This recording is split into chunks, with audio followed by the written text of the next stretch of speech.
So, Ted, how do you know if you have a plan in place, and what does a good plan actually consist of? Well, that's a great question. Here's how you know if you have a plan in place. First of all, the person that you're working with has asked you more questions than just the risk tolerance questionnaire. You want to go through and actually understand what's required to sustain your lifestyle in retirement. So the first piece of it is we have to uncover all the things that we have to have answers to. We need to know exactly what we're going to need from our portfolio. We have to structure our investments in such a way that they're designed to replace that paycheck. We talked a second ago about retirement being 20 years of unemployment. Well, if we're unemployed, what's the thing that we want most? Income. A paycheck. Yep. So we have to structure our investments to take care of that first. You know, I had a lady that came in the other day. She actually works at a bank and has been there for a long time. And this bank, like so many banks, has acquired a brokerage firm because in 2008, when all the brokerage firms were going out of business because they didn't manage their money correctly, they got saved by the banks. The banks came in and acquired all the brokerage firms. So this lady works at a bank here in town that has acquired a brokerage firm. And she came in, she says, I need a plan. I need to know that my retirement is going to be secure and that I'm not going to run out of money. And I work at a bank, and what my father did when he retired was he just kept his money in CDs. He didn't really have a lot of faith in the stock market in terms of generating retirement income. He invested his money in the market over a 20 or 30 year period from when he started working until he got near retirement. But his retirement plan was to put the money in something secure like CDs and just live off the interest. She said, I would love to be able to do that today, but guess what? You might get 1% on a CD. So if you've got $1 million, that's $10,000 a year in income. And I said, well, you work at this bank. They've got a brokerage firm there. Why don't you work with them? I was just curious to know. And she said, listen, I see the inner workings of how they run that business. It's really about selling products. The people there are more interested in selling their mutual funds or variable annuities and hitting their sales quotas. They don't really do planning. I heard your radio show. I want a retirement plan. So the first thing we did was we sat down and we spent a little bit of time understanding what she was going to need from her portfolio.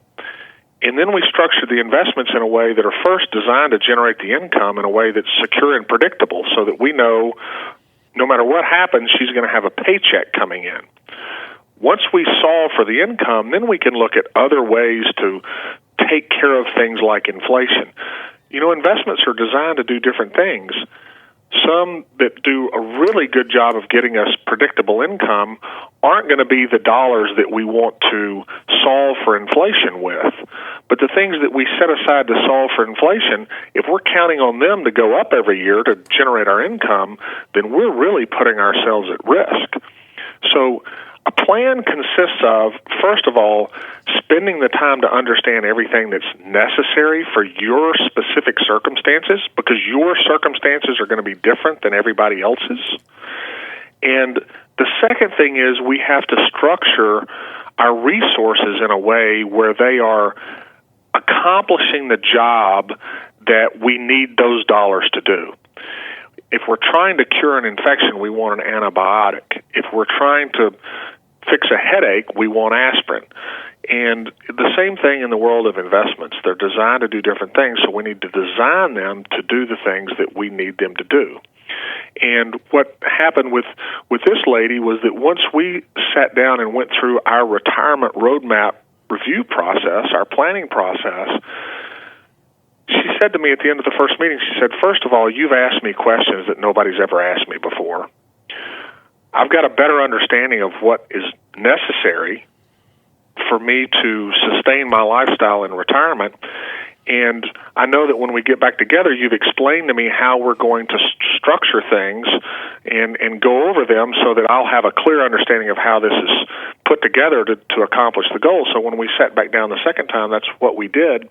And when you go through our review process, what should happen, if I do my job right, what should happen is that you know exactly what's needed for you to sustain your lifestyle, and you've got a clear understanding of how the investments are structured to accomplish the different things that we need from them. And, that's really what a planning process is all about. If you're listening today and you'd like to know for your specific circumstances the answers to the questions we've been asking, be one of the first 5 callers, and I'll set aside time on my calendar so that you can receive completely free our retirement roadmap review that I was just describing. We do require that you have a minimum of $250,000 of investable assets, but if so, I'm willing to do this at no cost and no obligation to you. The review will take place in our office on the corner of Valleydale and Caldwell Mill Road in Indian Springs. The purpose of this review will be so that you can fully understand how your financial life is really structured and if there are additional strategies that you and your family could benefit from.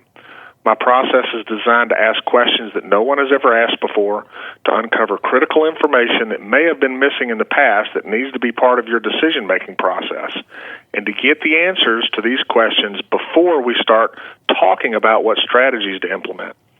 In other words, to uncover all the must-know facts for your situation. Listen, if there's something going on in your life financially that could potentially cause you or your family real problems, either now or in the future, when would you want to find that out? Now? Next week?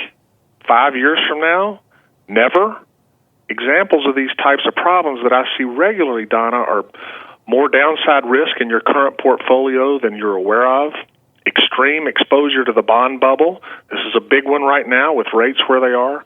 Paying too much in fees and taxes, not having a process to determine exactly what you need from your investments to sustain your lifestyle throughout retirement, or worse, already having investments that aren't designed to accomplish what's most important to you.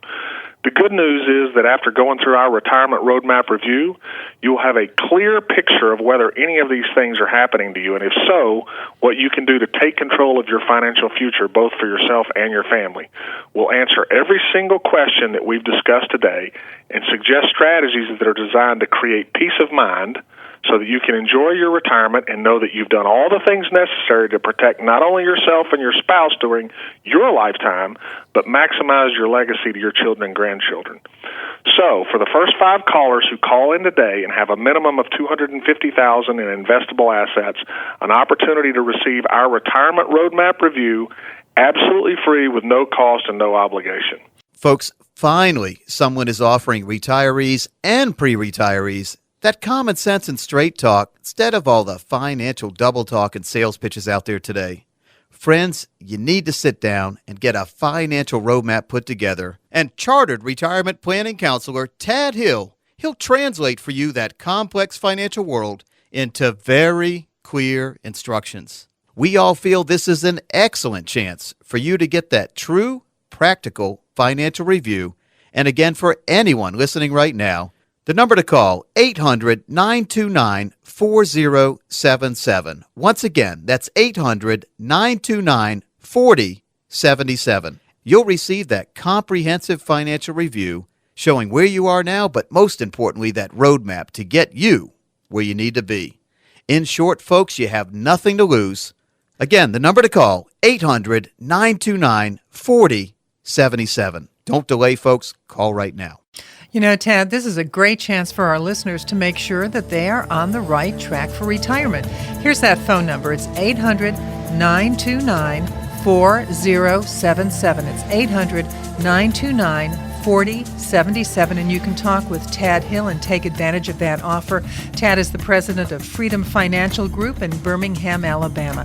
Now, Tad is going to stay with us, and we have more information for you. So stick around. We'll be right back on the Financial Safari.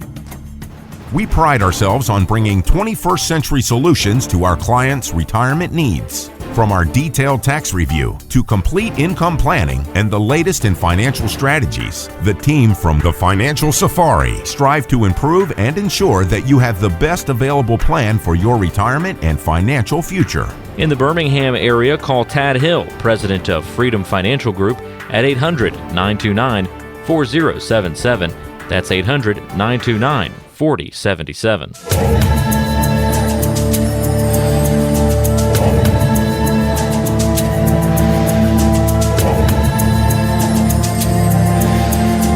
And welcome back into the Financial Safari. Folks, this is the time of the show where we go out amongst the world and find someone who's made a difference in either a story, a book, or a website, or whatever.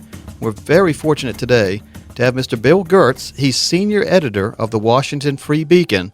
And a story came on my radar screen, a very alarming story, by the way, about, let's say, a friendship developing between Egypt and Iran. And Bill, welcome in. Hi, good to be on the program. Yeah, so, tell us more about what's going on here behind the scenes. What's going on worldwide here that could affect us and really could affect everything that we experience in a day-to-day life? Well, it looks like the Middle East is turning pretty hot and heavy on a whole bunch of different fronts. But the story that I broke, which was very significant, was a report about a secret meeting between a senior Egyptian intelligence official and a senior Iranian intelligence official. And that has set off alarm bells in security circles around the world because it indicates that the new Muslim Brotherhood government in Egypt may in fact be working together with the Iranian Ministry of Intelligence and Security, which is the main intelligence service and is a major international sponsor of terrorism. Just last February, the Treasury Department named the Iranian spy service as key supporter of terrorist groups like Al-Qaeda, Hezbollah, and Hamas. So this is a fairly alarming development. The disclosure comes against the backdrop of attacks on our embassies in Libya and Cairo itself. So very timely story. It's been said they were coordinated type attacks, and there's been a master plan laid out. The facts are still being sorted out on that, and I doubt that it was a random, just a spur-of-the-moment kind of violence. Those things are generally orchestrated, but we have to see. Hopefully our government will take a look. I had heard that there were some advance warning that this was going to happen, but I don't know that for certain. I'm kind of working on that. And Egypt, to me, it's been just a silent country for years and years. I don't remember Egypt being a problem since the Jimmy Carter days. Yeah, they've had a strongman regime under Hosni Mubarak. The amount of aid they were getting annually from the U.S. was like $8 billion, and things, seemed to be under control. Well, all that came loose when the Tahrir Square demonstrations came, and they basically ousted the Mubarak government, hoping that this would bring in some kind of a democratic regime. Unfortunately, that's not the case. What we're seeing then is an Islamist regime. That is the Muslim Brotherhood. They're not the most radical of the Muslims, but they are adherents to a doctrine that calls for a system totally run by Sharia Islamic law. So this is a fairly alarming development. One of the things in the story that was really surprising to me was the fact that since the Mubarak government fell earlier this year, the Egyptian government has released dozens of really terrorist preachers who are out preaching jihad, hatred against America and Israel. So this is a formula for major instability down the road. Bill, when I was younger, my grandparents had some dominoes at their house, and we were bored during summer vacation. We'd set the dominoes up on a table, and then we'd knock one over, and all of them would fall down. And we were smart enough then at age 7 and 8 to know when you knocked one down, a lot of others would start falling. And, who didn't see this Arab Spring developing into the problem it is today? I think that's a major failure of the Obama administration. They assumed incorrectly that facilitating the overthrow of some of these regimes in the Middle East was going to bring in an era of democracy. Now, that would be a great thing, but unfortunately, the democratic forces in those regions are so weak and they haven't been supported. The Obama administration made a conscious decision not to promote American-style democracy around the world. They've had a kind of appeasement approach to some of these things where, we're not going to tell you that our system is the best in the world, so you decide what you want. And that has led to these more highly organized groups like the Muslim Brotherhood and some of these other more radical groups really getting organized and getting ready to take over. We see it in Libya, we see it in Cairo, in Egypt, and there's a lot of reports that Syria, once the Bashar al-Assad regime falls, will eventually be taken over again by another Islamist regime headed by the